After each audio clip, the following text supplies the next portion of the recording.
Assalamualaikum, salam sejahtera, selamat bertemu kembali di laman Herbahatku. Hari ini Kak Shima nak sharekan dengan anda semua My Bromeliad Corner. Ni dia pokok-pokok bromeliad Kak Shima, tak adalah banyak ya. Ada yang Kak Shima beli, ada yang kawan-kawan bagi.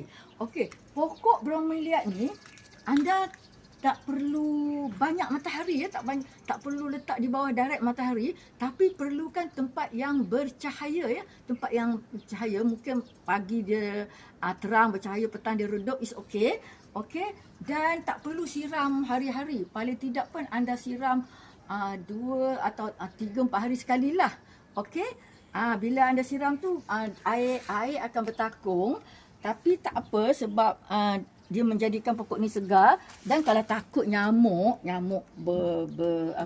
bertelur situ, anda jerus macam ni. Buang air tu. Biasanya pengalaman saya tak ada nyamuk sebab kita selalu siram ya, kita selalu siram. Okey. Dan the sad story about bromeliad, kisah sedih bromeliad ni ialah bila dia mengeluarkan anak, ibunya akan mati. Ibunya akan mati untuk memberi ruang kepada anaknya. Macam ni ya.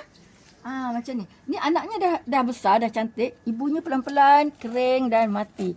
Nanti ni saya kena alihkanlah ni anak ni. Begitu juga dengan yang ini ya.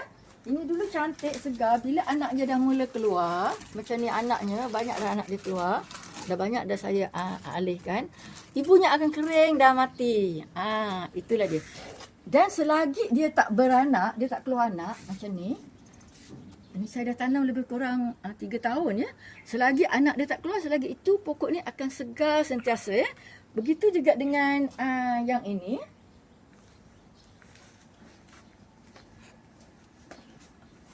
Yang ini ya.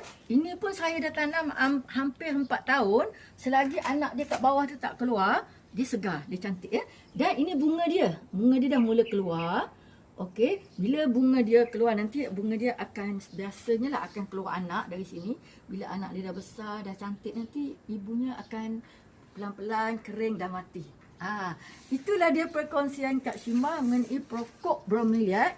Yang pentingnya anda kena siram 2-3 kali sekali lah. Ada yang kata seminggu tak payah siram. Oh tidak, kena siram juga 3 atau 4 hari.